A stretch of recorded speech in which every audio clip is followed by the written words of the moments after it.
ഈരാറ്റുപേട്ട MGHSSൽ പ്രവേശനോത്സവം വിപുലമായി സംഘടിപ്പിച്ചു.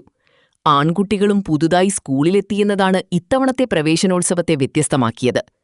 പെൺകുട്ടികളെ കൂടാതെ 131 ആൺകുട്ടികളാണ് 5 മുതൽ 8 വരെ ക്ലാസുകളിലായി ആദ്യമായി സ്കൂളിൽ പ്രവേശനം നേടിയത്. School platinum jubilee committee chairman doctor MA Muhammad പ്രവേശനോത്സവം ഉദ്ഘാടനം ചെയ്തു. സ്കൂൾ മാനേജർ MK അൻസാരി അധ്യക്ഷത വഹിച്ചു. MET chairman professor MK Farid മുഖ്യപ്രഭാഷണം നടത്തി. PTA president PV Lali, trust secretary PK Kochumuhammad, treasurer MS Kochumuhammad, principal PP Thahira, MF Abdul Khader എന്നിവർ സംസാരിച്ചു.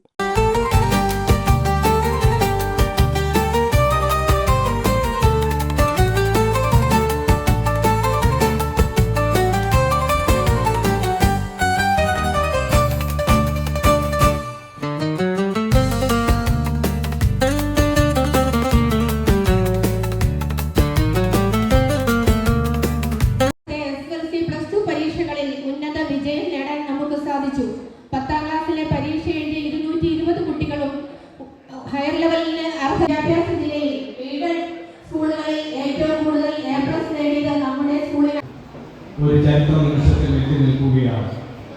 ഈ അവസരത്തിൽ ഈ സ്കൂളിന്റെ സ്ഥാപകരെ ആദ്യമായി ഞാൻ സ്മരിക്കുകയാണ്. കേരളത്തിലെ 14,000-ൽ പരം സ്കൂളുകളിൽ ഇന്ന് പ്രവേശനോത്സവം നടക്കുകയാണ്.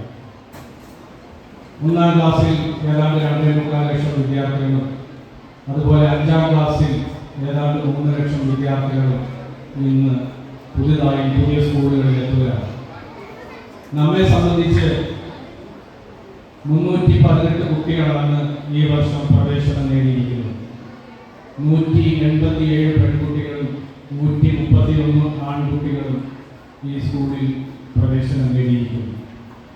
നമുക്കറിയാം, കഴിഞ്ഞ 62 വർഷക്കാലം ഈരാറ്റുപേട്ടയിലെ പെൺകുട്ടികളുടെ സ്വകാര്യ അഹങ്കാരമായിരുന്ന MGHSSലേക്ക് ആദ്യത്തെ ബാച്ച് ആൺകുട്ടികൾ കടന്നു വരികയാണ്. ഇതൊരു ചരിത്ര മുഹൂർത്തമാണ്. നാളുകളിൽ ഈ സ്കൂളിന്റെ ചരിത്രം പറയുമ്പോൾ ഈ ചരിത്ര നിമിഷത്തിൽ ആദ്യത്തെ ബാച്ച് എന്ന രീതിയിൽ നിങ്ങൾ ഓർമ്മിക്കപ്പെടുമെന്ന് ഞാൻ സൂചിപ്പിക്കും.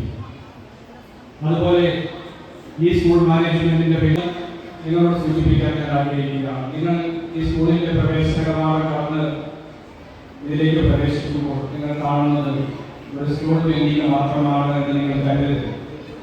നിങ്ങളുടെ തികഞ്ഞ ആത്മാർത്ഥതയോടുകൂടി നിങ്ങൾ മുന്നോട്ട് പോവുകയാണെങ്കിൽ തീർച്ചയായും നല്ലൊരു വിജയം നേടി നിങ്ങൾക്ക് ഈ സ്കൂളിൽ നിന്ന് തിരിച്ചു പോകാൻ കഴിയുമെന്നുള്ള കാര്യത്തിൽ യാതൊരു സംശയവുമില്ല.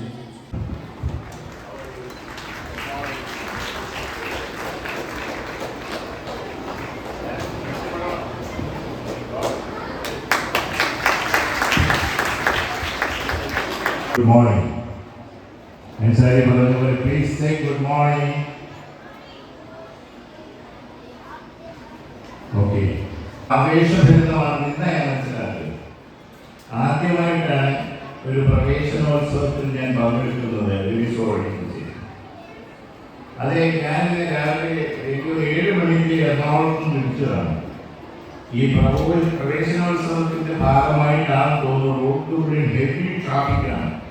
സാധാരണ 1.5 മണിക്കൂർ കൊണ്ട് ഇവിടെ എത്തുന്നത് ഇന്ന് 3 മണിക്കൂർ എടുത്തു. അപ്പൊ ജനങ്ങളെല്ലാം ഇത് ആഘോഷിക്കുകയാണ്.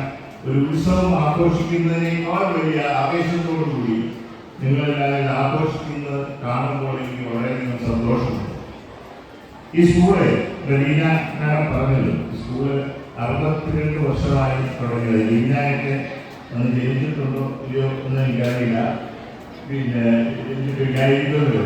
പക്ഷേ ലീനയുടെ ഫാദറാണ് ഇവിടുത്തെ ഏറ്റവും കൂടുതൽ കാലം ഫരീദ് സാഹിബാണ് ഈ സ്കൂളിനെ ആദ്യകാലം ഏറ്റവും കൂടുതൽ കാലം നയിച്ചിരുന്നത്. അബ്ദുൽ ഖാദറിന്റെയും ലീനയുടെയും ഫരീദാണ്. ഈ അവസരത്തിൽ ഫരീദിനെ സ്മരിക്കാതെ നമുക്ക് ഒരടി മുന്നോട്ട് പോകാൻ സാധിക്കുമെന്ന് തോന്നുന്നു. അതേപോലെ തന്നെ ഈരാറ്റുപേട്ടയിൽ വളരെയധികം എതിർപ്പുകളുടെ അവഗണിച്ചുകൊണ്ട് ധൈര്യസമേതം മുന്നോട്ട് വന്ന് ഒരു പെൺപള്ളിക്കൂടത്തിനെ അന്നത്തെ 60 വർഷം മുമ്പുള്ള ഒരു സോഷ്യൽ situation was different.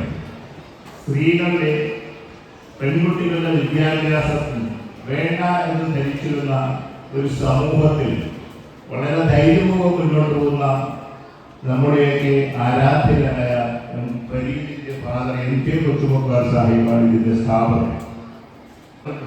അവരുടെ ഒന്നും പേരുകൾ പറയണം എന്ന് എനിക്ക് തോന്നുന്നില്ല. ഇവിടെ എല്ലാവർക്കും അറിയാം. നമ്മുടെ ഈ ഓഡിറ്റോറിയം റിനോവേറ്റ് ചെയ്യുകയാണ്. ഇത് ഒരു സ്റ്റേറ്റ് ഓഫ് ആർട്സ് ഓഡിറ്റോറിയമായിട്ട് റിനോവേറ്റ് ചെയ്തുകൊണ്ടിരിക്കുകയാണ്. ആ നല്ല ഭംഗിയായിരിക്കുന്നുകൊണ്ട് പറയുന്നതിൽ വളരെയധികം സന്തോഷമുണ്ട്. ഇത് ഇനി വ്യത്യസ്തമായ ഒരു ഓഡിറ്റോറിയം മാറും എന്നുള്ളതിൽ സംശയമില്ല. പിന്നെ ഇതിന്റെ മാതാപിതാക്കളുടെ മുന്നിൽ രണ്ട് കാര്യങ്ങൾ മാത്രം ഞാൻ പറയാം.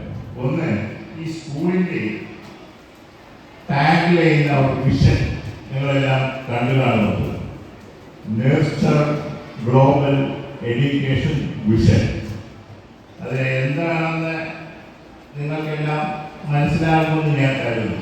കുട്ടികൾക്ക് മനസ്സിലായില്ലെങ്കിലും അവരുടെ മാതാപിതാക്കൾക്ക് മനസ്സിലാകുമെന്നുള്ളത് എനിക്ക് വളരെയധികം തീർച്ചയാണ്. Global nurture global education vision, അതിൻ്റെ അർത്ഥം എന്ന് പറഞ്ഞാൽ ആഗോള വിദ്യാഭ്യാസ പരിപോഷണം സ്വപ്നം സാക്ഷാത്കരിക്കുക എന്നുള്ളതാണ്.